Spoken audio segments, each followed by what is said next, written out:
المكتب التعاوني للدعوة والإرشاد وتوعية الجاليات بالأحساء.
பெற்றோர் பிள்ளைகள் விஷயத்தில் எவ்வாறு இருக்க வேண்டும், பிள்ளைகள் விஷயத்தில் பெற்றோர் எவ்வாறான தீர்மானங்கள் எடுக்க வேண்டும், இது சம்பந்தமாக இந்த பகுதிக்கு செல்வதற்கு முன்னால் உங்களிடம் ஒரு கேள்வி.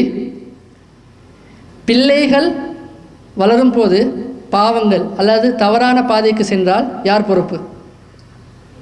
பிள்ளைகளை பொறுத்த வரைக்கும் வளரும் போது ஒரு பாவம் செய்தால், தவறு செய்தால், சரியாக வளரவில்லை என்றால் யார் பொறுப்பு?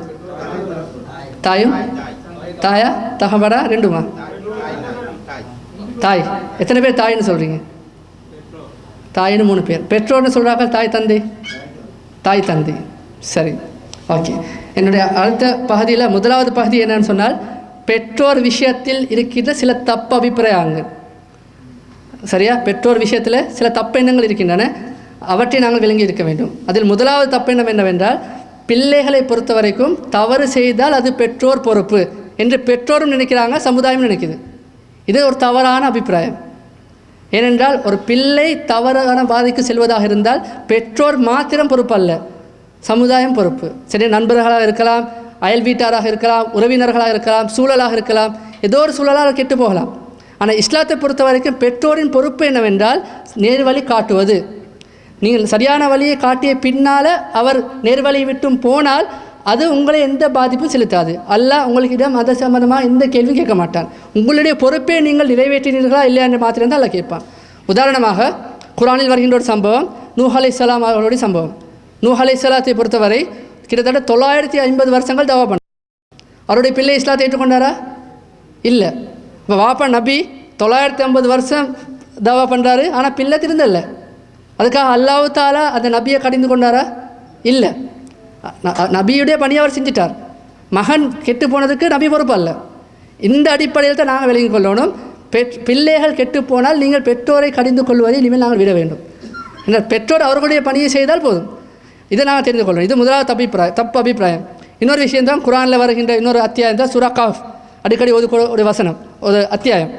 அதில் வருகின்ற ஒரு சம்பவம் தான் ஹிதர் அலைஹிஸ்ஸலாம், மூசா அலைஹிஸ்ஸலாம் அவர்கள் இடையில் நடைபெற்ற 3 சம்பவங்கள். அதில் ஒரு சம்பவம் என்னவென்றால், அவர் ஒரு பிள்ளையை கொலை செய்கிறார். ஹிதர் அலைஹிஸ்ஸலாம் ஒரு பிள்ளையை கொலை செய்கிறார். அதற்கான காரணத்தை வினவிய போது விளக்கம் கொடுக்கின்றார். இவர் சாலிகான பெற்றோரின் மகன், ஆனால் ஒரு பாவி, அதனால் கொலை செய்தார் அப்படின்னு. அப்போ குர்ஆன்லேயே அல்லாஹ் சொல்கின்றான் சாலிஹான பெற்றோர், நல்ல பெற்றோர், குழந்தை பாவி. அப்போ குழந்தை பாவி என்பதற்காக வேண்டி சாலிஹான பெற்றோர் அல்லன்னு நபி அல்லாஹ் சொன்னானா? இல்லை. எனவே நாங்கள் தெரிந்து கொள்ள வேண்டும், எங்களுடைய பொறுப்பு பெற்றோராக இருந்தால் பெற்றோரின் பொறுப்பு என்னவென்றால் நேரு வழி காட்டுவது. அதை அதன் விளைவை பற்றி பெற்றோர் கவலைப்பட தேவையில்லை. இன்று நிறைய பெற்றோருக்கு இருக்கிற பிரச்சனை நான் சொன்னால் ஸ்ட்ரெஸ், மன அழுத்தம். பாருங்கள், நான் எவ்வளோ செய்தாலும் பேச்சை கேட்குறது இல்லை, நல்ல வழிக்கு வராது இல்லை, குழப்பம் பண்ணி கொண்டே இருக்கிறா இப்படின்னு சொல்லி நிறைய பெற்றோர் மன அழுத்தத்துக்குள்ளாக இருக்கிறாங்க. எனவே பெற்றோர் கவலைப்படக்கூடாது. உங்களுடைய பணியை நீங்கள் செய்துவிட்டால் அல்லாஹ்வுக்கு நீங்கள் அது போதுமாக இருக்கும். ரெண்டாவது தப்பு அபிப்பிராயம் என்னவென்று சொன்னால், பிள்ளைகளை பொறுத்த வரைக்கும் ஏதாவது தவறான பாதைக்கு சென்றால், பாவங்கள் செய்தால் அல்லது கோவப்பட்டால், பெற்றோரோடு சண்டை பிடித்தால் பெற்றோர் நினைக்கிறது என்னென்னா அந்த குழந்தைக்கு என்னோட இரக்கமே இல்லை அப்படின்னு சொல்லி. இதுவும் ஒரு தவறான அபிப்பிராயம். இதெல்லாம் ஒரு விஞ்ஞான ரீதியாக வந்த ஆய்வுகளில் முடிவுகள். ஏனென்றால் பிள்ளைகளுக்கு இரக்கம் எப்படியும் இருக்கும். நீங்கள் இரக்கம் காட்டியிருந்தால் உங்கள் பெற்றோரின் மீது அவர்களுக்கு இரக்கம் கட்டாயம் இருக்கும். ஆனால் இந்த மாதிரி பிரச்சனைகள் பண்ணுவதற்கான காரணம் அவர்களுடைய சூழ்நிலையாக இருக்கலாம். சில நேரம் ஒரு பிரச்சனை அவர்களுடைய வாழ்க்கையில் இருக்கும், அதனை எப்படி வெளிப்படுத்துவது என்று தெரியாமல் உங்களோட சண்டை பிடிக்கலாம். உதாரணமாக படிப்பு ஏறாமல் இருக்கலாம். பாடசாலைக்கு அனுப்புகிற நேரம் படிப்பில் ஒன்றுமே விளங்காத நேரத்தில் அவர் என்ன செய்வார்ன்றா, அந்த படிப்பு எனக்கு புரியுதில்லைன்னு சொல்லி உங்களுக்கு தெளிவுபடுத்த கஷ்டமாக இருக்கும். எனவே என்ன செய்வார், வேறு விஷயங்களை சண்டை பிடிப்பார், அடம் பிடிப்பார், கோவத்தை காட்டுவார். எனவே பெற்றோரை பொறுத்த வரைக்கும் என்ன செய்ய வேண்டும் என்றால், ஒரு பிள்ளை வழி தவற மாதிரி இருந்தால் எங்காவது கோளாறுகள் இருக்கின்றதா என்றதை தேடி பார்த்து அந்த கோளாறுகளை இனம் கண்டு அதற்கான சொல்யூஷன், அதற்கான தீர்வுகளை கொடுக்க வேண்டும். மூன்றாவது பொறுத்த வரைக்கும் பெற்றோர்கிட்ட இருக்கின்ற இன்னொரு தப்பு என்னன்னு சொன்னால், பெற்றோர் நினைக்கிறது பொலிசும் திருடனும் மாதிரி பிள்ளைகளை. ஒரு பிள்ளை எப்போ பாவம் செய்வான் பார்த்துட்டு இருக்கிறது, பாவத்தை கண்டுபிடிச்சோன்னா போலீஸ் மாதிரி போய் அடித்து திருத்த பார்க்குறது. எப்படி இருக்கக்கூடாது. பெற்றோரை பொறுத்த வரைக்கும் தவறுகள் பாவங்கள் என்னென்ன சூழல்களை அவருக்கு தெரியப்படுத்தி கட்டமாக அந்த பாவங்களில் அவர் விழாமல் இருப்பதற்கும், விழுந்தால் கட்டமாக வெளியெடுப்பதற்கான படிமுறைகளையும் நாங்கள் பெற்றோர் பேண வேண்டும். இது பெற்றோர் சம்பந்தமான சில தப்பெண்ணங்கள். இப்போ உங்கள்கிட்ட அடுத்த கேள்வி, பெற்றோர் விடும் தவறுகள் என்ன? பெற்றோர் விடுற பிள்ளைகள் தவறுகள் என்ன? பெற்றோர் பொதுவாக வாழ்க்கையில் விடுற தவறுகள் அல்லது பிள்ளைகள் என்னது? பொதுவாக சொல்லுவாங்க, இந்த தாய் இப்படியெல்லாம் பார்க்குறா, பிள்ளையை பார்க்குறதே இல்லை இப்படின்னு குற்றச்சாட்டுகள் விடுவீங்க தானே. பெற்றோர் மீது உள்ள குற்றச்சாட்டுகள். பிள்ளைகளுக்கு முன்னால் சண்டை போடுறது, வேறு பிள்ளைகளோட ஊர் சுற்றுறது, தேவையில்லாத இடங்களை கொண்டு போய் வர்றது,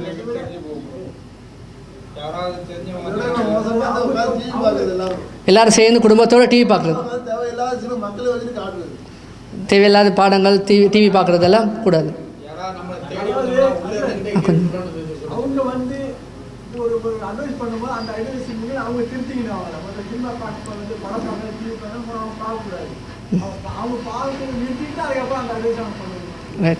ஒரு அட்வைஸ் பண்ணுறதாக, உபதேசம் செய்வதாக இருந்தால் முதல்ல தான் திருந்து பின்னால் மற்றவரை திருத்து அப்படின்னு சொல்ல வர்றது. ரைட்.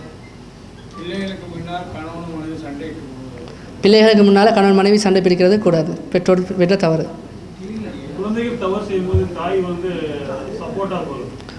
தவறு செய்யும் போது தாய் சப்போர்ட்டாக இருக்குது. இன்று நடக்கிற ஒரு பிரச்சனை, குழந்தை என்ன தவறு செய்தாலும் சரிதான் அப்படின்னு சொல்லிட்டு இருக்கிறது. குழந்தைகளை விட குழந்தைகளுடைய வருங்காலத்தை கணக்கில் கொள்ளாமல் குடும்ப வாழ்க்கையை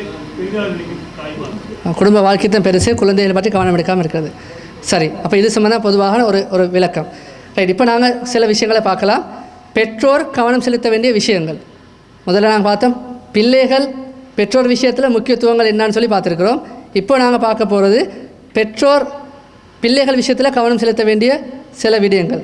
அதில் முதலாவது, பெற்றோரை பொறுத்த வரைக்கும் அவங்க விளங்கியிருக்கணும், அவர்கள் பொறுப்பாளிகள். அபியோகம் சொல்லியிருக்கிறாங்க, நீங்கள் அனைவரும் மெய்ப்பாளர்கள், உங்களுடைய மெய்ப்பை பற்றி நீங்கள் விசாரிக்கப்படுவீர்கள். பெற்றோர் தனது குழந்தைகளை எவ்வாறு பார்த்து கொண்டார்கள் என்பதை பற்றி மறுமை நாளில் விசாரிக்கப்படுவார்கள். எனவே இது எங்களுடைய பொறுப்பு, மறுமையில் நாங்கள் பதில் சொல்ல தயாராக இருக்கணும். இது முதலாவது விஷயம், நீங்கள் பொறுப்பாளிகள்.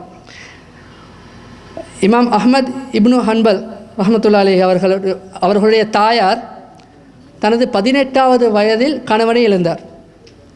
கணவனை இழந்த பின்னால் அவர் மறுமணம் முடிக்கவில்லை, திருமணம் முடிக்கவில்லை. காரணம் கேட்டபோது, என்னுடைய குழந்தைய விஷயத்தில் நான் பொறுப்பை நிறைவேற்ற வேண்டும், அதில் ஏதாவது தவறு நடந்து விடும் என்று நான் பயப்படுகின்றேன் என்று அவர் திருமணம் முடிக்கவில்லை.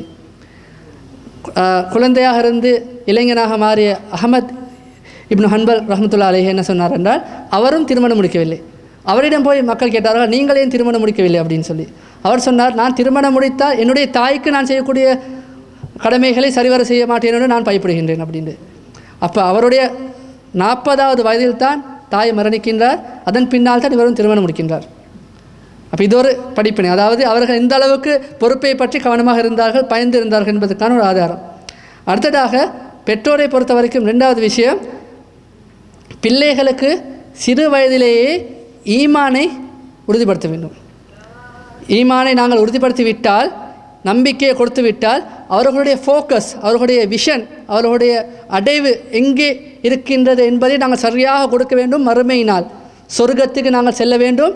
அந்த அடிப்படையில் நாங்கள் ஈமானை உறுதிப்படுத்தி விட்டால் அது தான் நாங்கள் செய்கிற முதலாவது வெற்றிப்படி.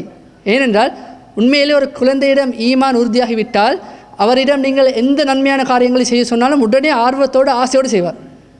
ஏதாவது ஒரு விஷயத்தை பாவம் கூடாது என்று சொன்னால் உடனே விட்டு விடுவார். ஏன்? அவருடைய ஃபோக்கஸ் இருக்கிறது சொர்க்கம்.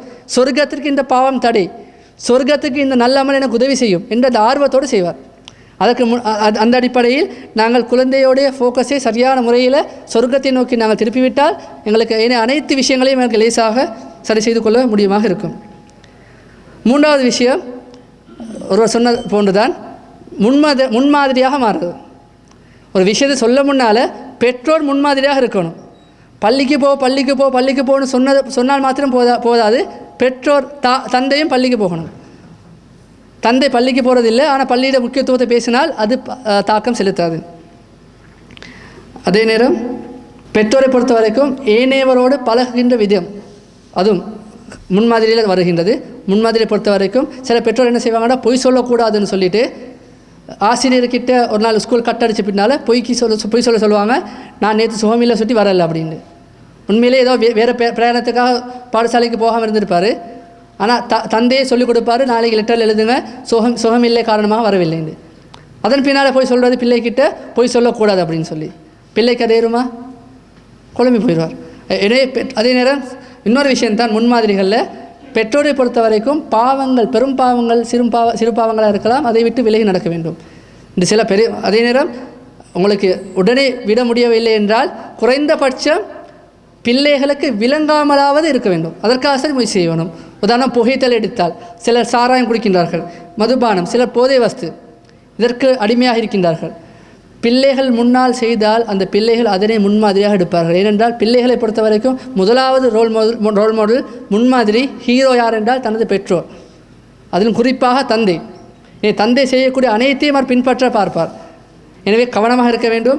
இன்று சில பிள்ளைகளுடைய நிலை எவ்வாறு இருக்கின்றதா, நீங்கள் எங்கு சென்றாலும், பாடசாலை இருக்கலாம், தொழிலாக இருக்கலாம், தொழிலுக்கு செல்வதாக இருக்கலாம், ஏதாவது ஒரு இன்டர்வியூவுக்கு செல்வதாக இருக்கலாம், நேர்காணலுக்கு, கேட்கின்ற கேள்வி தான் உங்களுடைய பெற்றோர் என்ன செய்கின்றார்கள் என்று. இன்று பெரும்பாலான பெற்றோர்கள் இன்று தலை குனிகின்றார்கள். சொல்ல தயக்கம், எனது பெற்றோர் ஜெயிலில் இருக்கின்றார்கள், போதை வஸ்துவுக்கு மாட்டிப்பட்டு, போதை கடத்தி மாட்டி, பெண்கள் கூட என்று நிறைய தாய்மார்கள் என்று இருக்கிறாங்க. இலங்கையில் சில முஸ்லீம் பெண்கள் கூட மாட்டிப்பட்டு இருக்கிறாங்க ஜெயிலில் என்று, சிறைச்சாலையில். அப்போ அந்த பிள்ளைகளுடைய வாழ்க்கை எவ்வாறு மாறும்? எங்கு சென்றாலும் தனது பெற்றோர் அறிமுகப்படுத்த கஷ்டமான நிலை. இவ்வாறான கஷ்டமான நிலைக்கு நாங்கள் அவர்களை உட்படுத்தக்கூடாது. எனவே பெற்றோரை பொறுத்த வரைக்கும் பாவங்களை விட்டும் தவிர்த்து கொள்ள வேண்டும். 4வது விஷயம், பெற்றோர் பிள்ளைகளுடன் நெருக்கமான உறவை ஏற்படுத்த வேண்டும். அதாவது பிள்ளைகளை பொறுத்த வரைக்கும் இன்று பிள்ளைகள் ஒரு பக்கம் சென்று கொண்டிருக்கிறார்கள், பெற்றோர் இன்னொரு பக்கம் சென்று கொண்டிருக்கிறார்கள். அதை விட்டு மாறி நாங்கள் பிள்ளைகளுக்கான தேவைகள் என்ன, பிள்ளைகளின் ஆர்வம் என்ன, பிள்ளைகளின் ஆசைகள் என்ன, அதை விளங்கி அவர்களுக்கு நாங்கள் முடியுமான விஷயங்களை செய்ய முன்வர வேண்டும். ஏனென்றால் இன்று பெற்றோர் என்ன நினைக்கிறார்கள், அவர் தான் பாஸ், நான் நினைப்பது தான் சரி, நான் சொல்வது படி தான் பிள்ளை இருக்கணும், பிள்ளையை பற்றி எனக்கு எல்லாம் தெரியும் என்று சொல்லி அவங்க செய்கிறது. ஆனால் பிள்ளைகளோட உண்மையான உணர்வை அவர்கள் புரிந்து கொள்வதில்லை. எனக்கு சில நண்பர்கள் இருந்தார்கள், அவருடைய தந்தை இரக்கம், ஆனால் பெருநாள் வந்தால் அவருடைய விருப்பத்துக்கு ஆடையை வாங்கி வந்து கொடுப்பார், பிள்ளைகளுக்கு இப்படி இதுதான் பிடிக்கும் அப்படின்னு. ஆனால் என்னோட நண்பர்கள் சொல்லுவாங்க, எனக்கு இந்த ஆடை பிடிக்கவே பிடிக்காது, இந்த கலரும் பிடிக்காது, இந்த டிசைனும் பிடிக்காது. ஆனாலும் சொல்லிக்கொள்ள விருப்பம் இல்லை தந்தைக்கு, தந்தையோட மனம் நோகம் என்ற அந்த காரணத்தினால. எனவே எடுத்த ஒரு நாள் என்ன எடுக்கிறது, அடைகிறது, அதுக்கு பின்னால் அணிகிறதே இல்லை. அப்போ என்ன பிரச்சனை? இங்கே தந்தை வந்து கொஞ்சம் பேசியிருந்தால், கேட்டிருந்தால், உனக்கு இது விருப்பமா, வா நான் ரெண்டு பேரும் சேர்ந்து போய் வாங்கலாம் என்று சொல்லியிருந்தால் விருப்பமானது வாங்கி கொடுத்துருக்கலாம். அப்படி அல்லாமல் தந்தை நினைத்தால் நான் நினைக்கிறது தான் சரி, நான் நினைக்கிறது தான் என் பிள்ளையும் நினைக்கும் என்று நினைத்ததன் விளைவு தான் இது. எனவே இந்த விஷயத்தில் கவனமாக இருக்கணும். முடியுமான வரைக்கும் நெருக்கமான உறவை மேம்படுத்த வேண்டும். அதில் சில வழிமுறைகள் இருக்கின்றன. நீங்கள் அவர்களுடன் பழகும் போது சில கேள்விகளை கேட்கலாம். இந்த கேள்விகள் ஊடாக அவர்களுடைய ஆர்வத்தை உங்களுக்கு புரிந்து கொள்ள முடியுமாக இருக்கும். உதாரணமாக கேட்கலாம், மகனை பார்த்து கேட்கலாம், மகனே பெற்றோரோடு சேர்ந்து நீ செய்ய விரும்பக்கூடிய செயல் என்ன என்ற ஒரு கேள்வி கேட்கலாம். அப்போ மகன் சொல்லுவார், ஏதாவது ஒன்று சொல்லுவார். சேர்ந்து ஒரு பயணம் செல்லணும், விளையாடணும், ஒரு சுற்றுலா செல்லணும், அல்லது ஒரு மியூசியம் அல்லது ஒரு இடத்த போய் பார்க்கணும், இயற்கை காட்சிகளை பார்க்கணும், இப்படி ஏதாவது ஒன்று சொல்லுவார். அப்போ உங்களுக்கு தெரியும் அவருடைய ஆர்வம் என்ன அப்படின்னு சொல்லி. அல்லது இன்னொரு முறை கேட்கலாம், நண்பர்களோடு சேர்ந்தால் நீ செய்ய விரும்புவது என்ன? அப்போ அவர் சொல்லுவார், நண்பர்களோடு சேர்ந்து நான் எங்கே போய் 2 நாள் தங்கிட்டு வரணும், மலை உச்சியில் தங்கிட்டு வர விருப்பமாக இருக்குது. அல்லது நண்பர்களோடு சேர்ந்து ஒரு விளையாட்டை விளையாட ஆசையாக இருக்குது, ஃபுட்பால் விளையாட ஆசையாக இருக்கிறது, இப்படி ஏதாவது ஒன்று சொல்லலாம். அப்போது தான் உங்களுக்கு தெரியும் உங்களுடைய பிள்ளைக்கு என்ன ஆசை இருக்கின்றது என்று, ஆர்வம் என்னென்று. இன்னொரு கேள்வி எப்படி என்றால், உங்களை கேட்கலாம், உங்களுக்கு ஒரு 10,000 ரூபாய் கிடைத்தால் என்ன செய்வீர்? ஒரு 10,000 ரூபாய் காசு கிடைத்தால் என்ன செய்வீர்? அப்போ அவருடைய மனசில் இருக்க ஆசை வரும். ஒரு பொருளை வாங்குவதாக இருக்கலாம், ஒரு விளையாட்டு போய் விளையாடுவதாக இருக்கலாம், அல்லது ஒரு நிகழ்ச்சிக்கு போவதாக இருக்கலாம். அவருடைய ஆர்வத்தை உங்களுக்கு சொல்வார். அப்போ உங்களுக்கு புரிந்து கொள்ளலாம் இவருடைய ஆர்வங்கள், ஆசைகள் எவ்வாறு சென்று கொண்டிருக்கின்றது என்று. எனவே இது சம்பந்தம் இப்படி வித்தியாசமான கேள்விகளை கேட்டு உங்கள் பிள்ளைகளோட நெருக்கத்தை உங்களுக்கு உண்டு பண்ணலாம். அடுத்த 5வது விஷயம்தான், பிள்ளைகளை பொறுத்த வரைக்கும் பெற்றோர் சந்தர்ப்பம் கிடைக்கும் போதெல்லாம் அறிவுரைகளை அழகாக முன்வைக்க வேண்டும். முக்கியமான உபதேசங்களை செய்ய வேண்டும். உபதேசங்கள் பின்னால் அவர வாழ்க்கையில் பயன்பெறும். உதாரணமாக குர்ஆனில் லுக்மான் அலைஹிஸ்ஸலாம், சூரா லுக்மானை எடுத்து பாருங்கள். லுக்மான் அலைஹிஸ்ஸலாம் அவர்கள் தனது மகனுக்கு அழகாக சில உபதேசங்களை வைக்கின்றார்கள். ஆரம்பிப்பதே யா புனைய, எனது மகனே என்று அழகான முறையில் ஆரம்பித்து சொல்கின்றார், இணை வைக்காதே, நீங்கள் இணை வைக்காதே. நிறைய வருது அதில் வசனங்கள், 10-15 வசனங்களுக்குள்ளால் முக்கியமான ஒரு விஷயங்களை அவர் சொல்கிறார். லுக்மான் அலைஹிஸ்ஸலாம் சொல்கின்றார், முதலாவதாக இணை வைக்கக்கூடாது. 2வதாக சொல்கின்றார், பெற்றோரை பேணி நடந்து கொள்ளுங்கள். அடுத்ததாக சொல்கின்றார், நன்மையோ தீமையோ நீங்கள் கடுகளவு செஞ்சாலும் அல்லாஹ் பார்த்து கொண்டிருக்கிறார். ஈமான தொடர்புபடுத்துகிறார். நீங்கள் நல்லது செஞ்சாலும் கெட்டது செஞ்சாலும் சின்ன ஒரு பாதி செய்தாலும் அல்லாஹ் உங்களை பார்த்து கொண்டிருக்கிறார். அடுத்ததாக சொல்கின்றார், கஷ்டங்கள் வரும்போது பொறுமையாக இருங்கள், அதுதான் உண்மையான வீரம். பொதுவாக எல்லாம் என்ன சொல்லுவாங்க, இன்றைய பிள்ளைகளுக்கு மீடியா மூலம் எப்படி கொடுக்கப்பட்டிருக்கின்றா, கஷ்டங்கள் வந்தால் சண்டை பிடி, கோபத்தை காட்டு, அடி உதை என்று சொல்லிக் கொடுத்துருக்குறாங்க. அதுதான் வீரம் என்று.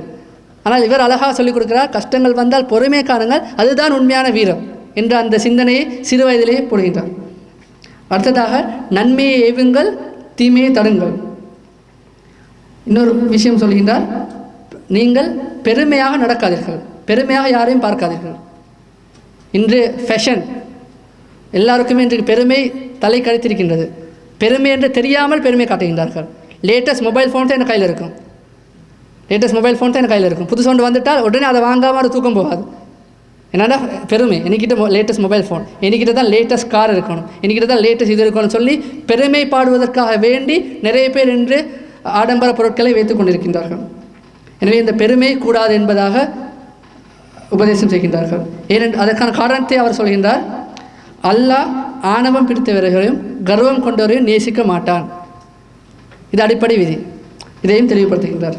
அதே நேரம் நடக்கும்போது நிதானமாக நடங்கள் என்று அறிவுரை கொடுக்கின்றார். பேசும்போது தாழ்ந்த குரலில் பேசுங்கள், சத்தம் போட்டு பேசாதீங்க, அது கழுதையும் போல் இருக்கும் அப்படின்னு சொல்லி இப்படி அறிவுரைகளை கொடுக்கிறார் தந்தை மகனுக்கு. இதற்கு உதாரணங்களை அந்த சூறாவில் எங்களுக்கு பார்க்கலாம். இது 5வது விஷயம். 6வது டெக்னாலஜி, தொழில்நுட்பம் என்று பெரிய பிரச்சனையாக இருக்குது. என்னென்னா, பெற்றோரை விட பிள்ளைகள் தொழில்நுட்ப அறிவில் அதிகமாக இருக்கின்றார்கள்.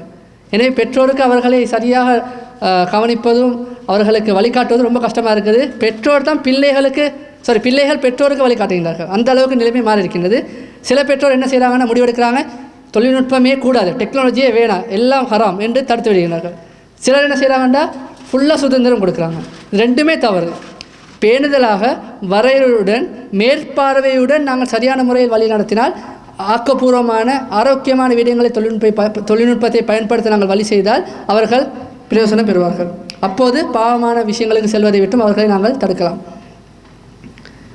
அடுத்ததாக பெற்றோர்கள் செய்ய வேண்டிய ஒரு விஷயம்தான் சதக்கா ஜாரியா. உங்களுக்கு தெரியும், நபி அவர்கள் சொன்னார்கள், ஒரு மனிதன் இறந்துவிட்டால் எல்லா விடயங்களும் துண்டிக்கப்படும் 3 விஷயங்களை தவிர. அதில் ஒன்றுதான் என்ன? சதக்கா ஜாரியா. இன்னொன்று இப்படி ரைட், பிரயோசனமான அறிவு. 3வது சாலிஹான பிள்ளைகளின் துவா. அப்போ சாலிஹான பிள்ளைகளின் துவா எங்களுக்கு எங்களோட மரணத்துக்கு பின்னால் வர இருக்கிறது. அப்போ நாங்கள் என்ன செய்யணும்னு சொன்னால், பெற்றோர் பிள்ளைகிட்ட அடிக்கடி இதை பேசி நினைவுபடுத்தணும். நான் ஒரு காலத்தில் மரணிச்சுட்டா எனக்கு நீ கட்டாயம் என்ன துவாக்களை என்ன சேர்த்துக்கொள். இன்று இது நடைபெறுவதே இல்லை நினைக்கிறது என்னோட பிள்ளை எனக்கு கேட்கும்னு சொல்லி. நீங்கள் நினைத்து பாருங்கள், உங்களோட பெற்றோருக்கு நீங்கள் கேட்கிறீங்களா இல்லையா? உங்களோட பெற்றோர் இருக்கிறாங்க, உங்களோட பெற்றோருக்கு எத்தனை முறை நாங்கள் துவா செய்திருப்போம். சாலிஹான பிள்ளைகளின் துவா வந்து சேரும் என்று கூறப்பட்டிருக்கிறது. அப்போ நாங்கள் கேட்கின்றோமா? ஏனென்றால் அந்த பண்பு இன்று பேசப்படாமல் ஒரு பகுதியாக போய்விட்டது. எனவே நாங்கள் எங்களுடைய பெற்றோருக்கு துவா செய்ய வேண்டும், எங்களுடைய பிள்ளைகளுக்கும் அதை நாங்கள் அடிக்கடி நினைவூட்ட வேண்டும். அப்படி இருந்தால் பின்னாலும் அவர்கள் துவா கேட்கக்கூடியவராக மாறுவார்கள். அதுதான் பெண்களை பொறுத்த வரைக்கும் பெண்களுக்கு வீட்டு வேலை எல்லாம் ரொம்ப கஷ்டம்னு சொல்லி கொண்டு இருப்பாங்க. பிள்ளைகளை பார்க்கணும், நிறைய வேலை செய்யணும் அப்படின்னு சொல்லி. பெண்களுக்கு நீங்கள் போய் சொல்லுங்கள், பெண்கள் அந்த வேலையை அல்லாஹ்வுக்காக என்று செய்தால் நன்மையாக போகும். ஒரு முறை ஃபாத்திமா ரலியல்லாஹு அன்ஹா அவர்கள் நபி அவர்கள் வந்து சொல்கின்றார்கள், எனக்கு வீட்டு வேலை ரொம்ப அதிகமாக இருக்கிறது, எனக்கு ஒரு பணிப்பெண்ணை தாருங்கள் என்று. அப்போ நபி அவர்கள் சொன்னாங்க, அதை விட ஒரு சிறந்த வேலை செய்யலை உங்களுக்கு நான் சொல்லித்தரவா அப்படின்னு. அவர் கேட்டா என்ன அப்படின்னு சொல்லி, அதற்கு நபி அவங்க சொன்னாங்க, இரவில் தூங்கும் போது சுப்ஹானல்லாஹ் 33 முறை, அல்ஹம்துலில்லாஹ் 33 முறை, அல்லாஹு அக்பர் 34 முறை சொல்லிவிட்டு தூங்குங்கள். அது இதை விட சிறந்தது. ஒரு பணிப்பெண்ணை வச்சு வேலை செய்கிறதை விட நீங்கள் உங்களோட வேலை செய்து கொண்டே இதை சொல்லிட்டு தூங்குறது சிறந்தது அப்படின்னு. அப்போ இஸ்லாத்தில் அடிப்படை இன்னொரு விதி என்னென்னா, இன்னமால் அமாலு பின்னியாத், எல்லா செயல்களும் எண்ணங்களை கொண்டு தான் ஏற்றுக்கொள்ளப்படும். எனவே நீங்கள் பெண்களை பொறுத்த வரைக்கும் பிள்ளைகளை பார்ப்பதற்காக வேண்டி கொடுக்குற நேரத்தை எல்லாம் அல்லாஹ்வுக்காக என்று கொடுத்தால் ஒவ்வொரு நிமிடமும் நன்மையில விடும், நன்மையாக பதியப்படும். மாறி அல்லாஹ்வுக்காக என்று அல்லாமல் செய்தால் அது பாவத்தில் முடியும். எந்த அளவுக்குன்னா, நீங்கள் ஹஜ்ஜே செய்தாலும் அல்லாஹ்வுக்காக என்று செய்தால் தான் ஹஜ்ஜுக்குரிய கூலி. மக்களுக்காக காட்டுவதற்காக செய்தால் அந்த கூலி எங்களுக்கு கிடைக்காது. எனவே இந்த இதையும் நாங்கள் தெரிந்து கொள்ள வேண்டும். அடுத்ததாக பெற்றோரை பொறுத்த வரைக்கும் பிள்ளைகளோடு தொடர்புபடக்கூடிய அனைவருடனும் நல்ல உறவை பேண வேண்டும். ஆசிரியராக இருக்கலாம், உறவினர்களாக இருக்கலாம், நண்பர்களாக இருக்கலாம், இவர்கள் அனைவரோடையும் நல்ல ஒரு தொடர்பை வைத்துக்கொள்ள வேண்டும். அப்போது தான் உங்களுடைய பிள்ளைகளுடைய விஷயங்கள் உங்களுக்கு தெரிய வரும். நல்லது கெட்டதெல்லாம் உங்களுக்கு தெரிந்து கொள்ளலாம். ஆனால் அதுக்கு அடுத்த பகுதி தான் 10வது விஷயம் என்னவென்றால் எச்சரிக்கை. பெற்றோர் மிக எச்சரிக்கையாக இருக்க வேண்டிய 2 விஷயங்கள் இருக்கின்றது. ஒன்று, இந்த சிறுவர் துஷ்பிரயோகம் அதிக அளவில் நடைபெற்று வருகின்றது. சிறுவர் துஷ்பிரயோகத்தை பொறுத்த வரைக்கும் வெளியில் நடப்பதை விட வீட்டினுள் நடப்பது தான் அதிகம் என்பதாக ஆய்வு சொல்கின்றது. எந்த அளவுக்கு என்றால், இன்று பெற்றோர் தனது நண்பர்களையும் உறவினர்களையும் அதிக அளவு நம்பி வீட்டுக்குள் விடுகின்றார்கள். அவர்கள் மூலமாகத்தான் பல சிறுவர் துஷ்பிரயோகம் நடப்பதாக ஆய்வுகள் சொல்கின்றன. எனவே நீங்கள் இனிமேல் எச்சரிக்கையாக இருக்க வேண்டும். உங்கள் வீட்டுக்குள் யார் வருவதாக இருந்தாலும் தனிமையில் பிள்ளைகளோடு விடாதீர்கள். அப்படி விடுவதாக இருந்தாலும் மேற்பார்வை வைத்துக்கொள்ளுங்கள். ஏனென்றால் உங்கள் பிள்ளைகளை பொறுத்த வரைக்கும் சில நேரம் சிறுவர் துஷ்பிரயோகத்துக்குள்ளாகினாலும் தைரியம் இருக்காது தாய் தந்தையிடம் வந்து சொல்வதற்கு, நான் இப்படி துஷ்பிரயோகத்துக்குள்ளாகி இருக்கின்றேன் என்று எப்படி சொல்வார்கள்? சொல்ல முடியாது. உங்களுடைய நண்பர் தான் துஷ்பிரயோகம் செய்கிறார் என்று சொல்லலாமா? என்னுடைய மாமா தான் துஷ்பிரயோகம் செய்கிறார் என்று சொல்லலாமா? சொல்லலாது. அப்போ அந்த சூழலை ஏற்படுத்தாமல் ஒரு பாதுகாப்பான சூழலை அமைக்க வேண்டும். ஏன்னா இன்றைய மீடியாவின் ஒரு சதி தான் மீடியாவுக்கு பாதிக்கப்பட்டவர்கள் இவ்வாறான செயற்பாடுகளில் ஈடுபடுவார்கள். 2வது, மாது போதை வஸ்து, இந்த மாதிரி விஷயங்கள் இன்று பரவி காணப்படுகின்றது. எனவே இவ்வாறான விஷயங்களில் பிள்ளைகள் மாட்டிக்கொள்ளாமல் இருப்பதற்கான சூழலை நீங்கள் ஏற்படுத்திக் கொள்ள முயற்சி செய்ய வேண்டும். அடுத்ததாக பிள்ளைகளை பொறுத்த வரைக்கும் பெற்றோர் செய்ய வேண்டிய இன்னொரு விஷயம்தான், அவர்களை நல்ல விஷயங்களில் பிஸியாக வைக்க வேண்டும். நீங்கள் எப்போ அவர்களுக்கு ஓய்வு நேரங்களை அதிகப்படுத்துகிறீர்களோ அப்போது தான் அவர்கள் பாவங்களை நோக்கி விரைவார்கள். அவர்களை நல்ல விஷயங்களை ரொம்ப நீங்கள் பிஸியாக வைத்து விட்டால் அவர்கள் பாவத்தை பற்றி சிந்திப்பதற்கு அவர்கள் நேரம் இருக்காது. உதாரணமாக, சிலருக்கு விருப்பங்கள் இருக்கும் நீச்சல், சிலருக்கு கராட்டி, சிலருக்கு பிரயாணங்கள், இப்படி எது அவருக்கு விருப்பமோ அதை இனங்கண்டு அதில் நேரங்களை செலவழிக்க நீங்கள் வழிகாட்டினால் அது அவருக்கு பிரயோசனமாக அமையும்.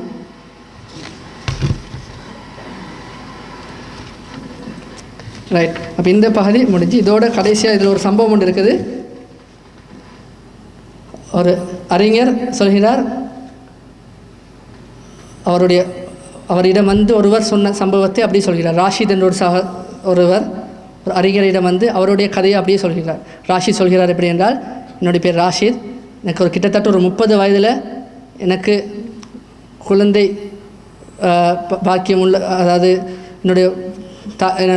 என்னுடைய மனைவிக்கு குழந்தை உண்டானது என்ற செய்தி கிடைத்தது. எனக்கு கிட்டத்தட்ட 30 வயதில். என்னை பொறுத்த வரைக்கும் நான் இஸ்லாத்தில் அவ்வளவு ஆர்வம் உள்ளவனாக இருக்கவில்லை. நான் விளையாட்டில் அதிகம் இருந்தேன், என்னுடைய நேரத்தை ஈடுபடுத்தினேன், என்னுடைய நண்பர்களுடன் அதிக நேரம் செலவழித்தேன். மக்களை பரிகாசம் செய்வது, கிண்டல் செய்வது, கேலி செய்வது தான் எனது பொழுதுபோக்காக இருந்தது. அதை நான் ரசித்து வாழ்ந்து வந்தேன். இப்படி இருக்க ஒரு நாள் இரவு ஒரு குருடு கண் தெரியாத ஒரு சகோதரர் செல்லும் போது அவருடைய தடியை தட்டிவிட்டு அவரை கீழே விழ வைத்து விட்டு எல்லோரும் சேர்ந்து நாங்கள் சிரித்தோம். அந்த சிரித்த அந்த நாள் இரவு வீட்டுக்கு வரும்போது மனைவி ரொம்ப வேதனையோடு காணப்பட்டாள். என்ன என்று கேட்ட நேரம் மனைவி சொன்னால், எனக்கு வேதனை தாங்க முடியாமல் இருக்கின்றது, அப்படி கண்ணீர் வடித்தாள். அப்போது தான் எனக்கு தெரிய வந்தது பிள்ளை பெறக்கூடிய நேரம் அப்படின்னு சொல்லி அவசரமாக வைத்தியசாலைக்கு எடுத்து சென்றோம். வைத்தியசாலையில் விட்ட நேரத்தில் வைத்தியசாலையில் ரொம்ப கஷ்டப்பட்டால், ரொம்ப நேரம் எடுத்தது, எனக்கு பொறுமை இருக்கவில்லை. அதோடு நான் அப்படியே வீட்டுக்கு வந்துவிட்டேன். நான் வைத்தியசாலையில் சொன்னேன், பிள்ளை கிடைத்தால் எனக்கு அறிவியுங்கள்னு சொல்லிவிட்டு நான் வந்து விட்டேன் அப்படின்னு. வீட்டுக்கு வந்த நேரத்தில் கொஞ்சம் நேரத்துக்கு பின்னால் செய்தி கிடைக்குது, பிள்ளை பிறந்ததாக. அவரும் அங்கே செல்கின்றார் பிள்ளையை பார்ப்பதற்காக வேண்டி. பெரிய வைத்தியர் சொல்கின்றார், உங்களுடைய குழந்தைக்கு கண் பார்வை இல்லை. இந்த கவலை அவருக்கு வருகின்றது. வீட்டுக்கு வருகிறார். பிள்ளை பொறுத்த வரைக்கும் தாய் ரொம்ப நேசமாக இருக்கின்றார். ஆனால் என்னை பொறுத்த வரைக்கும் எனக்கு அந்த ராஷி சொல்கிறார், என்னை பொறுத்த வரைக்கும் எனக்கு வெறுப்பும் இருக்கல்ல, அன்பும் இருக்கல்ல. ஏனோ தானோன்னு பிள்ளை வளர்ந்துச்சு, நான் நேரம் கொடுக்கவே இல்லை. என்னுடைய பாட்டுக்கு நான் என்னுடைய பழையபடி என்னுடைய நண்பர்கள், என்னுடைய கேலி, என்னுடைய கிண்டலை ஆரம்பித்து விட்டேன். இப்படியே வாழ்க்கை போய்கொண்டிருந்தது. ஒரு நாள் காலை நேரம், ஜும்மாவுடைய நாள், வெள்ளிக்கிழமை காலை நேரம் நான் தயாராகி என்னுடைய பயணத்துக்காக தயாராகி கொண்டிருந்தேன். அப்போ என்னுடைய பிள்ளையை பொறுத்த வரைக்கும் அந்த கண்குருடான பிள்ளை ஒரு 3 வயசான பின்னால் அவருக்கு என்ன நடந்தது என்றால், காலும் நடக்க முடியாமல் போய்விட்டது, நொண்டியாகிட்டார். இப்படித்தான் காலம் சென்று கொண்டிருந்தது. இப்போ அந்த குழந்தை கொஞ்சம் பெரியவனான பின்னால் ஒரு நாள் தான் நான் வெள்ளிக்கிழமை காலையில் என்னுடைய பயணத்துக்காக தயாராகி செல்லும் போது வாசலில் அவன் அழுது கொண்டிருந்தான். எனக்கு அதை பார்த்ததும் ஒரு கவலை வந்தது. நான் என்னுடைய மகனிடம் போய் கேட்டேன், சாலிம் என்ற மகனிடம் போய் கேட்டேன், ஏன் அழுகின்றார் அப்படின்னு. சத்தம் கேட்டதும் அவன் பயந்து பதறி அழுகையை நிறுத்தி கொண்டு ஒன்றுமில்லைன்னு சொல்லி மெல்ல உள்ளார போக முயற்சி செய்தான். அப்போ எனக்கு புரிந்தது, எதுவும் ஒரு பிரச்சனை இவருக்கு இருக்கிறது. இந்த நிலையில் மகனை விட்டு செல்ல எனக்கு மனம் வரவில்லை. நான் அவனிடம் போய் கனிவாக பேசி, நல்ல வார்த்தைகள் எல்லாம் பேசி, பிரச்சனை என்னன்னு மெல்ல கேட்கும் போது அவன் மெல்ல பேச ஆரம்பித்தான். அவன் சொன்னான், இன்று ஜும்மாவுடைய நாள், நான் வளமையாக என்னுடைய தம்பி, அவரோட தம்பியின் பேர் உமருடன் தான் நான் பள்ளிக்கு செல்வேன். முதலாவது சஃபில் நான் போய் உட்காருவேன்.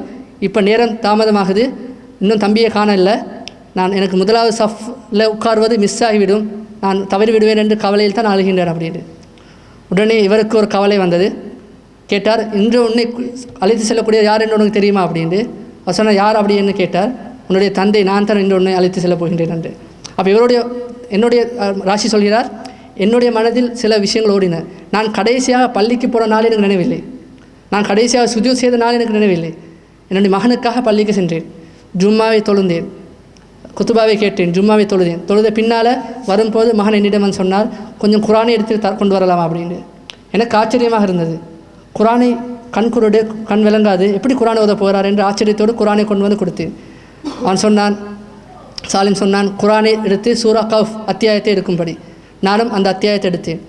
அவன் ஓத ஆரம்பித்தான், அப்படியே ஓதிக்கொண்டு போகிறான் மனநத்தில். அப்போது எனக்கு ஆச்சரியமாக இருந்தது, குரானை இவன் மனனம் செய்து விட்டான் அப்படின்னு சொல்லி. எனக்கு என்னுடைய கண்கள் நீர் வடிந்தது கவலையுடன். அதே இடையில் அவன் துடைத்தான், அவனுக்கு விளங்கி அதை துடைத்தான். இந்த கவலையோடு நான் முடிவெடுத்தேன், இனிமேல் நான் மாற வேண்டும் என்று.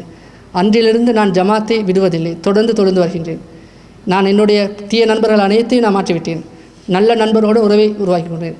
இப்படி என்னுடைய உறவு நல்ல முறையில் இருக்கின்ற நேரத்தில் என்னோடய நண்பர்கள் எல்லாம் சேர்ந்து ஒரு தாவா பயணத்திற்காக வெளியே சென்றார்கள். அப்போது நானும் வெளியே செல்வதற்காக இஸ்திகாரா தொழுதுவிட்டு என்னுடைய குடும்பத்தோடு ஆலோசனை செய்தேன். பிள்ளை சாலிம், மனைவி அனைவரும் சந்தோஷப்பட்டார்கள். சென்று வரும்படி அனுமதி தந்தார்கள். நான் போன பின்னால் அதிகம் நான் மிஸ் பண்ணது சாலிமை தான். ஏன்னா சாலிமோடு நான் அவ்வளோ நெருக்கமாக மாறிவிட்டேன். அவன் எனக்கு எவ்வளோ விஷயங்கள் சொல்லி தந்தான். எனக்கு வழிகாட்டியவன் அவன், நேர்வழிக்கு என்னை கொண்டு வந்தவன் அவன் காரணமாக அமைந்து விட்டான். எனவே நான் ரொம்ப நெருக்கமாக அவனோடு இருந்தேன். அப்போ நான் பயணத்தில் எனக்கு இடையில் ஏதாவது சந்தர்ப்பங்கள் கிடைத்தால் நான் கால் பண்ணி சாலிமே கேட்பேன். கால் பண்ணுகின்ற எல்லா சந்தர்ப்பங்களிலுமே பெரும்பாலும் சாலிம் இருக்க மாட்டேன் அந்த இடத்துல. அதன் பின்னால் என்னோடய பயணத்தை முடித்துவிட்டு ஆசையோடு ஆர்வத்தோடு வந்து கதவை தட்டும் போது சாலிம் துறப்பான் என்ற ஆர்வத்தோடு இருந்தேன். சாலிம் துறக்கவில்லை. மனைவி திறந்தால் மனைவியுடன் பேசி கொண்டிருக்கும் போது கேட்டேன், எங்கே சாலிமை காணா அப்படின்னு. தம்பி வந்தான். தம்பி ஓடி வந்து சொன்னான், பாபா சாலிம் அல்லாவிடம் சென்று விட்டார். இவருக்கு கவலை தாங்க முடியவில்லை. அப்படியே அழுகின்றார். மனைவியும் அழுகின்றார். மனைவி இவ்வளவு தூரம் பாசமாக இருந்தால் ராஷிதும் சொல்கிறார், நான் அழுதேன். உண்மையிலே அவர் என்னுடைய மகனை பொறுத்தவரைக்கும் அவருக்கு குருடு இருக்கவில்லை, நான் தான் குருட்டில் இருந்தேன். எனக்கு தான் பார்வை இல்லாமல் இருந்தது. எனக்கு என்னுடைய சரியான பார்வையை காட்டியவன் என்னுடைய மகன். நான் இன்று அவனை மிஸ் பண்ணுகின்றேன். அல்லாஹ் அவனை பொருந்து கொள்ளட்டும் என்று அவர் துவா கேட்கின்றார். இவ்வளோ விஷயங்கள் நடைபெற்று நிற்கின்றன. எனவே நாங்கள் முடியுமான வரைக்கும் எங்களோட பிள்ளைகளோட தொடர்பை நாங்கள் வலுப்படுத்திக் கொள்ள வேண்டும். பிள்ளைகளோட தொடர்பை எவ்வாறெல்லாம் வலுப்படுத்திக் கொள்ளலாம் என்பதற்கு நிறைய வழிமுறைகள் இருக்கின்றன. எவ்வாறு அன்பை பெறலாம் என்பதற்கான வழிமுறைகள் இருக்கின்றன. முடியுமான விஷயங்களை நாங்கள் பயன்படுத்த வேண்டும். உதாரணமாக பிள்ளைகளை நாங்கள் நெருங்குவதற்கு, பிள்ளைகளின் அன்பை நாங்கள் பெறுவதற்கு என்ன செய்யலாம் என்று பல வழிமுறைகள் இருக்கின்றன. அதில் ஒன்றுதான் ஆங்கில வார்த்தைகளையும் சொல்லிவிட்டு நான் சொல்கிறேன். அப்போ உங்களுக்கு நினைவில் வைத்துக் கொள்வதற்கு லேசாக இருக்கும். முதலாவது டெல், சொல்லுங்கள். நீங்கள் உங்களுடைய பிள்ளையை நேசிப்பதாக அறிவியுங்கள் அவர்களுக்கு. நான் உன்னை நேசிக்கின்றேன், அல்லாஹ்வுக்காக உன்னை நான் நேசிக்கின்றேன். நான் உன்னுடன் கோபப்பட்டாலும், உன்னை பேசினாலும் ஏசினாலும் உன்னை நான் நேசிப்பேன். நேசத்தின் காரணமாகத்தான் நான் உன்னை ஏசுவது. இப்படி என்று உங்களோட நேசத்தை அவர்களுக்கு தெளிவுபடுத்துங்கள். அதே நேரம் சந்தோஷத்தை தெளிவுபடுத்துங்கள். உன்னோடு இருக்கும்போது நான் சந்தோஷமாக இருக்கின்றேன், உன்னோடு பயணம் செல்லும் போது எனக்கு சந்தோஷமாக இருக்கின்றது, உன்னோடு விளையாடும் போது எனக்கு சந்தோஷமாக இருக்கின்றது என்று சந்தோஷத்தை தெளிவுபடுத்துங்கள். இதெல்லாம் இன்று பெற்றோர்கள் சொல்கின்றார்கள் என்னென்றால், எப்படி என்ற பிள்ளையை என்னுடைய வலைக்கு கொண்டு வரது. அப்போ இந்த மாதிரி வழிமுறைகள் நாங்கள் பின்பற்றினால் லேசாக இருக்கும். முதலாவது டெல், ரெண்டாவது ஷேர், பகிர்ந்து கொள்வது. நாங்கள் எங்கள் விஷயங்களை பிள்ளைகளோடு பகிர்ந்து கொள்ளணும். அப்படி இருந்தால் தான் பிள்ளைகளுக்கு ஏதாவது பிரச்சனை இருந்தாலும் எங்களோட பேசுவாங்க. அதாவது பொதுவான விஷயங்களையும் பேசலாம், பிள்ளைக்கு ஆர்வமான விஷயங்களையும் பேசலாம். பிள்ளைகளுக்கு பேர் வைத்த விஷயம், பிள்ளைகள் பிறந்த நடந்த விஷயங்கள், பெற்றோர் அவர்களுடைய இள வயதில் நடந்த விஷயங்கள், நல்ல விஷயங்கள் எல்லாம் அவர்களோடு பகிர்ந்து கொள்ளலாம். அப்போது அவர்களுக்கு ஒட்டுவாவே ஒரு ரிலேஷன்ஷிப், நல்ல ஒரு உறவு உண்டு பெற்றோரோடு வரும். எந்த அளவுக்கு என்றால், உமர் இப்னு அப்துல் அசீஸ் ரஹமத்துல்லா அவர்களோட காலத்தில் ஒரு நாள் அவருடைய மகன் அவரிடம் முறையிடுகிறார். மக்கள் பிரச்சனையோடு இருக்கிறாங்க, அவர்களுக்கு தீர்வு கொடுங்க அப்படின்னு. அப்போ உமர் இப்னு அப்துல் அசீஸ் அவர்கள் சொல்கிறார்கள், எனக்கு கொஞ்சம் நேரம் தாங்க, நான் துஹர் சலாவுக்கு பின்னால் ஓய்வெடுத்து விட்டு துஹர் சலாவுக்கு பின்னால் தீர்ப்பு கொடுக்குறேன் அப்படின்னு. அப்போ மகன் கேட்குறாரு, உங்களுக்கு யார் கேரண்டி தந்தது அந்த நேரம் வரைக்கும் உங்களுக்கு உயிர் இருக்கும் அப்படின்னு சொல்லி. உடனே அது அவருடைய தந்தைக்கு படுகின்றது. உண்மைதான் அப்படின்னு சொல்லி உடனே அந்த நாளிலிருந்து அவருடைய கருத்தை மாற்றிக்கொள்கிறார். இன்று எங்களுடைய பிள்ளைகள் எங்களுக்கு ஏதாவது உபதேசம் சொன்னால் எங்களுடைய நிலைப்பாடு எப்படி இருக்கும்? நான் சரி, நீ பிழை. இப்படி தான் பெற்றோர் இருக்கிறாங்க. இப்படி இருக்கக்கூடாது. பிள்ளைகளிடமிருந்து ஏதாவது நல்ல செய்தி வந்தாலும் அதை நாங்கள் ஏற்றுக்கொள்ளக்கூடிய மனநிலையில் நாங்கள் இருக்க வேண்டும். இது ரெண்டாவது. மூன்றாவதாக பிளே, விளையாட்டு. பிள்ளைகளோடு சேர்ந்து நாங்கள் முடியுமான வரைக்கும் விளையாட்டில் ஈடுபட வேண்டும். சின்ன வயசில் இருக்கலாம், பெரிய வயசில் இருக்கலாம். விளையாட முடியாத விளையாட்டுகளாக இருந்தால் அவர்கள் விளையாடும் போது அதை பார்த்தாவது ரசிக்கணும். நீங்கள் எந்த அளவுக்கு நேரம் கொடுக்கின்றீர்களோ அந்த அளவுக்கு அவர்கள் உங்களோடு தொடர்பாக இருப்பார்கள். நீங்கள் எந்த அளவு விலகி செல்கின்றீர்களோ அந்த அளவுக்கு அந்த இடத்தை வேறு யாராவது நிரப்புவார்கள். இந்த விஷயத்தில் நாங்கள் கவனமாக இருக்கணும். உதாரணத்துக்கு பைசிக்கிள் ஓட்டுவதாக இருக்கலாம், முதல்ல சொன்ன மாதிரி நீச்சலாக இருக்கலாம், கராட்டியாக இருக்கலாம். அவர்களுக்கு என்ன விருப்பம் என்று பார்த்து அதை நாங்கள் அவர்களுக்கு விளையாடுவதற்கு கொடுக்கலாம். சிலர் போர்ட் கேம்ஸ் விளையாடுவாங்க. முடியுமான விளையாட்டுகளை ஈடுபடுத்தலாம். அடுத்த விஷயம், நாலாவது ட்ரை, முயற்சி செய்ய வேண்டும். முயற்சி என்பது என்ன என்றால், அவர்களுக்கு சில விஷயங்களை பழக்கத்தில் கொண்டு வருவதற்காகவே நாங்கள் முயற்சி செய்ய வேண்டும். நேரத்திற்கு தூக்கம், போதுமான உணவு, நாங்கள் பேசும்போது நல்ல வார்த்தைகளை மாத்திரம் பேசுவதற்கு முயற்சி செய்தல், கெட்ட வார்த்தைகள் அவர்களுக்கு முன்னால் பேசாமல் இருக்கிறது, கெட்ட விஷயங்களை அவர்களுக்கு முன்னால் பேசாமல் இருப்பதற்கு முயற்சி செய்தல். அடுத்ததாக இன்னொரு முக்கியமான விஷயம்தான் வாசிப்பு, ரீட். வாசிப்பு பழக்கத்தை அவர்கள் மத்தியில் சிறு வயதிலிருந்தே கொண்டு வருது. ஏனென்று சொன்னால், குழந்தைகளை பொறுத்த வரைக்கும் வாசிப்பை சிறு வயதில் நீங்கள் பழக்கிவிட்டால் அது அவருடைய வாழ்க்கையில் ஒரு ஆர்வமுள்ள ஒரு விஷயமாக மாறிவிடும். அதன் பின்னால் எந்த அளவுக்கு மாறுவார்கள் என்றால், தூங்கும் போது அவர்களுக்கு ஒரு புத்தகத்தை வாசிக்காமல் தூங்க முடியாது. இன்று பெற்றோர்களுக்கு பெரிய பிரச்சனை என்னென்னா, பிள்ளைகள் படிக்கிறாங்கல்ல, படிப்பில் ஆர்வம் காட்டுறாங்கல்ல, என்ன செய்யலாம் அப்படின்ட்டு. சின்ன வயசிலே ஆர்வத்தை ஊட்டியிருந்தால் அவர்களுக்கு எப்படி இன்று பிள்ளைகளுக்கு இந்த வாட்ஸ்அப் மொபைல் கேம்ஸ் எவ்வளோ ஆர்வமாக இருக்கிறதோ அதை விட ஆர்வமாக புத்தகங்கள் வாசிக்கும் பழக்கம் மாறிவிடும். எனக்கு தெரிஞ்ச கலாநிதிகள் இருக்கிறாங்க, சொல்லுவாங்க, கலாநிதி டாக்டர் சுக்ரி சொல்வார் அடிக்கடி, அவருக்கு ஒரு புத்தகத்தை பார்க்காமல் ஒரு நாளைக்கு தூங்க முடியாது அப்படின்னு சொல்லி. அதே நேரம் அண்மையில் இஸ்லாத்துக்கு வந்தவர் தான் ஜெஃப்ரி லேங் என்ற கலாநிதி, அமெரிக்காவை சேர்ந்தவர். அவரும் சொல்வார், எனக்கும் ஃப்ரீ டைம் ஒன்று இருந்தால் புத்தகத்தை வாசிக்காமல் இருக்க முடியாது. அப்படி ஒரு புத்தகமே கிடைக்காத நேரத்தில் குரானை பார்த்து தான் இஸ்லாத்துக்கு வந்தார் அவர். ஒரு புத்தகம் இல்லை, குரானையாவது படிக்கலாம்னு குரான் எடுத்தார், அப்படி இஸ்லாத்துக்கு வந்துட்டார். கணிதவியல் அறிஞராக இருந்தார் ஜெஃப்ரி லேங். அவருடைய வரலாறு அப்படியே வீடியோவில் சொல்லுவார், உங்களுக்கு யூடியூப்பில் அந்த வீடியோவை பார்க்கலாம். இப்படி நாங்கள் வாசிப்பை பழக்க வேண்டும். அடுத்ததாக செவிமடுத்தல், லிசன். செவிமடுத்தல் கட்டாயம். அதாவது பிள்ளைகள் என்ன சொன்னாலும் செவிமடுக்க வேண்டும். எங்களுக்கு தெரிஞ்ச விஷயத்தை சொன்னாலும் செவிமடுத்து விட்டு தான் அவர்களோடு நாங்கள் பதில் சொல்ல வேண்டும். அது அவர்களுக்கு ஒரு நம்பிக்கை தரும். என்னுடைய பேச்சை கேட்க ஒருவர் இருக்கிறார், நீங்கள் கேட்கவில்லை என்றால் வேறு யாரோ செவிமடுக்க ஆரம்பித்து விடுவார்கள். எனவே செவிமடுப்பது கட்டாயம். அவர்களுக்கு கேள்விகளுக்கு பதில் அளிக்க வேண்டும், நல்ல முறையில் பதில் கொடுக்க வேண்டும். எங்களுக்கு ஒரு சம்பவம் இருக்கிறது. யூசுப் அலைஹிஸ்ஸலாம் ஒரு கனவை கண்டார். கனவை கண்ட நேரத்தில் யாக்கூப் அலைஹிஸ்ஸலாம் கிட்ட போய் சொல்கின்றார். யாக்கூப் அலைஹிஸ்ஸலாம் என்ன கனவு, சம்மந்தமில்லாத கனவெல்லாம் கண்டேன்னு சொல்லி செல்ல அவர் நல்ல ஒரு முறையில் வழிகாட்டினார். இதை நாங்கள் வரலாற்றில் பார்க்கின்றோம். அடுத்ததாக ஆஸ்க், கேள். அடிக்கடி பிள்ளைகளை உடன் பேசும்போது சில கேள்விகள் மூலமாக, நான் ஆரம்பத்தில் சொன்னதை போன்று சில கேள்விகள் மூலமாக அவர்களை சந்தோஷப்படுத்த வேண்டும். கேட்கலாம், உனக்கு உன்னுடைய ஆடை விருப்பமா, உணவு விருப்பமா, பாடசாலை நல்லா இருக்கிறதா, நண்பர்கள் நல்லா இருக்கிறார்களா, இப்படின்னு அடிக்கடி அவளுக்கு விருப்பமான விஷயங்களை கேள்வியாக கேட்டு பதிலே எடுக்கிறது மூலமாக அவங்களுடைய நேசத்தை வலுப்படுத்தலாம். அடுத்ததாக ஷோ, காண்பித்தல். சில விஷயங்கள் எல்லாமே தடுக்காமல், பயன்காட்டாமல் அவர்களுக்கு புரியாத விஷயங்களை நீங்கள் செய்து காட்டலாம். உதாரணமாக ஒரு பழங்களை, ஒரு மரக்கறியை அவர் வெட்டும் போது வெட்டக்கூடாது, கத்தி கையை வெட்டிடும்னு சொல்லாமல் எப்படி வெட்டணும்னு சொல்லிக் கொடுக்கலாம். அது சொல்லிக் கொடுக்கும் போது அவர்கள் இதெல்லாம் ஏன் சொல்லுகின்றோம் என்றால், இவ்வாறான விஷயங்கள் நாங்கள் செய்யும் போது அந்த பிள்ளையை பொறுத்த வரைக்கும் நீங்கள் தான் ஹீரோ. எல்லா சைட்லேயும் பெற்றோர் தான் இவருக்கு சொல்லி தந்திருப்பார். எனவே ஆட்டோமேட்டிக்காகவே ஒரு அன்பு வலுப்படுத்தப்படும். அடுத்ததாக டேக் டைம், நேரம் எடுக்கிறது. சில நேரம் எடுக்கக்கூடிய விஷயங்கள் அவர்களோடு செய்கிறது. பிரயாணங்கள் போகிறது, ஒரு கட்டிடம் கட்டுற நேரம் கட்டிடம் கட்டுற இடத்துக்கு நாங்கள் போய் பார்க்கலாம் பிள்ளைகளோடு சேர்ந்து விருப்பமாக இருந்தால், அல்லது ஒரு மியூசியமுக்கு கொண்டு செல்வது, அல்லது அவர்களோடு சேர்ந்து நடமாறுவது, அதே நேரம் வைத்தியசாலைக்கு சென்று நோயாளிகளை பார்ப்பது, அவர்களுக்கு ஏதாவது விருப்பமாக இருந்தால் அந்த பயணங்களில் அவர்களோடு சேர்ந்து செல்வது. அடுத்தது நம்பிக்கை. பிள்ளைகளை நீங்கள் நம்ப வேண்டும், அதே நேரம் அவர்களுக்கு நம்பிக்கை ஊட்ட வேண்டும். முன்னால் முடியும் என்ற நம்பிக்கை கொடுக்கிறது. அடிக்கடி சொல்ல வேண்டும், தவறுவிட்டாலும் பிரச்சனை இல்லை, அடுத்தபடி உனக்கு சாதிக்கலாம் என்ற அந்த நம்பிக்கை அடிக்கடி கொடுக்க வேண்டும். அடுத்தது டிலைட், மகிழ்ச்சியடை செய்கிறது. அதாவது பிள்ளைகளை எவ்வாறெல்லாம் உங்களுக்கு சந்தோஷப்படுத்தலாமோ அவ்வாறான முறைகளை சந்தோஷப்படுத்த வேண்டும். ஒரு நாள் அவர்கள் அறைக்குள் வர முன்னால் அறையை சுத்தப்படுத்தி வைக்கலாம், அதை பார்த்து அவர்கள் சந்தோஷப்படலாம். அதே நேரம் விருப்பமான சாப்பாட்டை திடீரென்று ஒரு நாள் வாங்கி வந்து கொடுக்கலாம், அல்லது சிறு கடிதங்கள் மூலமாக அவர்களுக்கு உங்களோட அன்பை வெளிப்படுத்தி எழுதி கொடுக்கலாம். அதே நேரம் அன்பளிப்புகளை கொடுக்கலாம். அவர்கள் விருப்பமான விஷயங்களை அன்பளிப்பு பொருட்களை வாங்கி கொடுப்பது மூலமாக. நபி அவர்கள் சொன்னார்கள், தஹாது அத்தஹாபு, அன்பளிப்புகளை கொடுத்து அன்பை வளர்த்து கொள்ளுங்கள் என்று. லெட்கோ, அதாவது தவறுகள் நடந்தால் கொஞ்சம் விட்டு கொடுங்க. பெரிய பாவங்களாக இருந்தாலும் சிறு பாவங்களாக இருந்தாலும் நல்ல முறையில் திருத்திவிட்டு அதை அப்படியே திரும்ப மீட்டாமல் மறந்து விடுங்கள். திரும்ப மீட்டும் போது அவர்கள் அது அவர்களுடைய உள்ளத்தை பாதிக்கும். அடுத்ததாக கிவ், கொடுக்க வேண்டும். எப்படின்னு சொன்னால் இரக்கமான பார்வையை கொடுக்க வேண்டும், புன் சிரிப்போடு அவர்களோடு இருக்க வேண்டும், நல்ல வார்த்தைகளை மட்டும் பேச வேண்டும். தொடர்புகளை வலுப்படுத்திய பின்னால், நல்ல உறவை வலுப்படுத்திய பின்னால் தான் அவர்களை திருத்துவதற்கு முயற்சி செய்ய வேண்டும். அடிக்கடி பாராட்டுக்கள், அதே நேரம் அவர்களை கட்டி அணைத்தல், முத்தமிடுதல். நபி அவர்கள் ஒரு முறை ஒரு சிறுவரை முத்தமிடும் போது ஒரு சஹாபி ஆச்சரியத்துடன் கேட்டார், என்னுடைய வாழ்க்கையினுடைய பிள்ளைகளை நான் முத்தமிட்டதே கிடையாது என்று. இப்படியெல்லாம் இருக்கக்கூடாது, பிள்ளைகளை அடிக்கடி முத்தமிட வேண்டும்.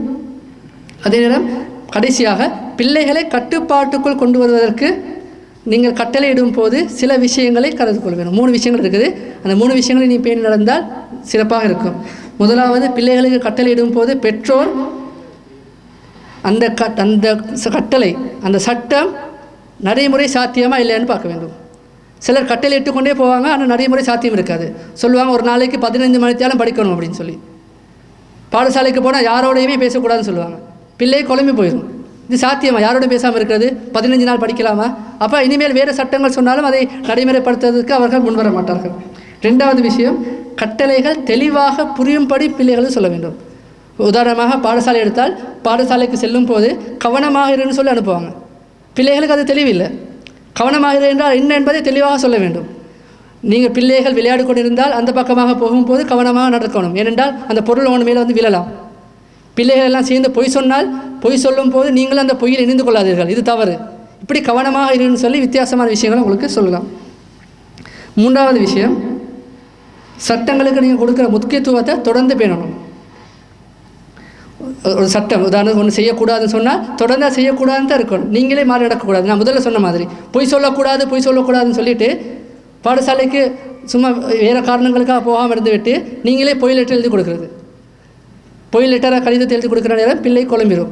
இது இந்த சட்டம் முக்கியமான சட்டமாக இல்லையான்னு பிள்ளையே குழம்பிடும். பொய் சொல்லக்கூடாதுன்னு சொல்கிறாங்க, பொய் சொல்லவும் சொல்கிறாங்க, இது என்ன சரி அப்படின்னு சொல்லி. எனவே இப்படி மாறி சட்டங்களை இயற்றக்கூடாது. அடுத்து கடைசியாக அதோடு சேர்ந்து வரத்தான் தவறுகள் செய்யும் போது நீங்கள் கொடுக்கக்கூடிய தண்டனைகளை பொறுத்த வரைக்கும் சமனாக இருக்கணும். பொய் செய்தால் களவு செய்தால் ஒரு முறை அடித்தால் இன்னொரு முறையும் அது பெரிய தவறு என்பதை நீங்கள் திரும்ப திரும்ப அவர்களுக்கு நினைவூட்ட வேண்டும்.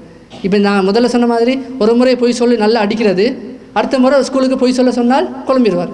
எனவே தவறு செய்தால் தண்டனை என்றால் அது எந்த நேரமும் தண்டனையாக இருக்கணும், செய்யவே கூடாது என்று அந்த தவறை நாங்கள் அடிக்கடி சொல்ல வேண்டும். இதுதான் பெற்றோர் பிள்ளைகளின் அன்பை பெறுவதற்கான சில வழிமுறைகள். இப்போ கடைசியாக முடிவுரைக்கு நான் வருகின்றேன்.